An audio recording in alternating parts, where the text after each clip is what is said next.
शीशा कमज़ोर तो होता है मगर सच दिखाने से घबराता नहीं।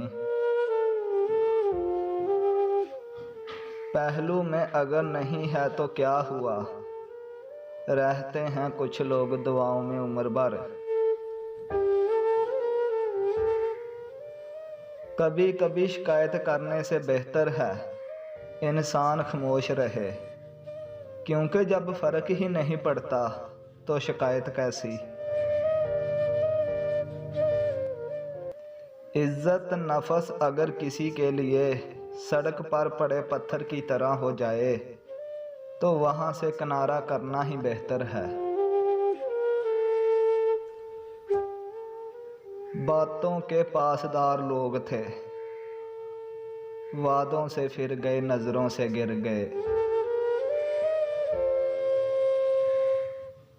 रिश्ते बनाने के लिए वादों और कसमों की ज़रूरत नहीं, सिर्फ दो खूबसूरत दिलों की ज़रूरत होती है, एक इत्मीनान वाला, दूसरा एहसास वाला।